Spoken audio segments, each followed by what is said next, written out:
Week 5. The surface of the coach house floor is now dry and it looks great. After talking to the screeders last week, they recommended we do not roll our towels around on it for a week. So we're going to continue to lay our OSB sheets every morning to protect the floor. We'll take them out at the end of each day to allow our screed to expel moisture, and we have a couple of dehumidifiers to deploy as well. The plasterers are here tomorrow, so today we'll be finishing up drywalling and building a cabinet to house all the electrics.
Drywalling is almost done.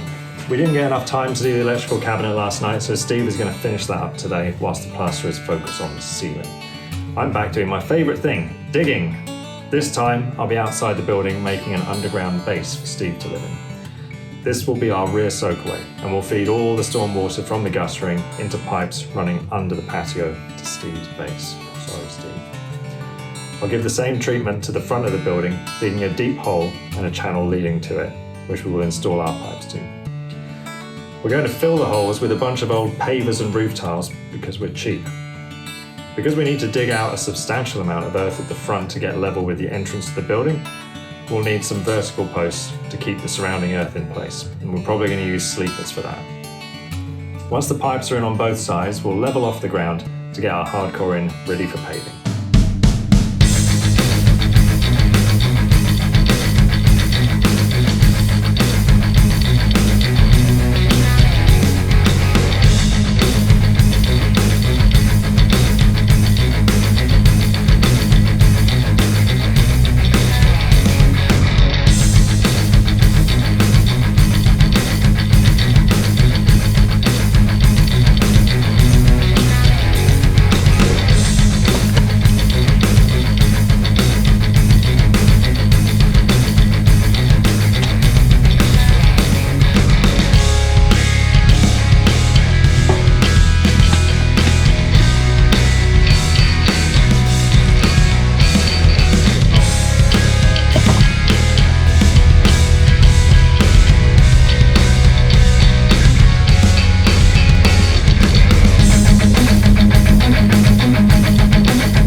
plasterers have finished, having blitzed through the work in just 1.5 days.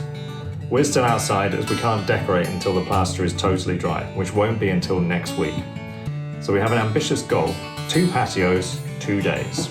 The soakaways are complete, the hardcore is down, and we have transported the majority of the earth we dug out from the front of the building to the rear. Next week we'll use that earth to level out the garden, which has always been uneven. But for the next 2 days I'm going to be mostly mixing concrete while Steve lays 40 square meters of paving.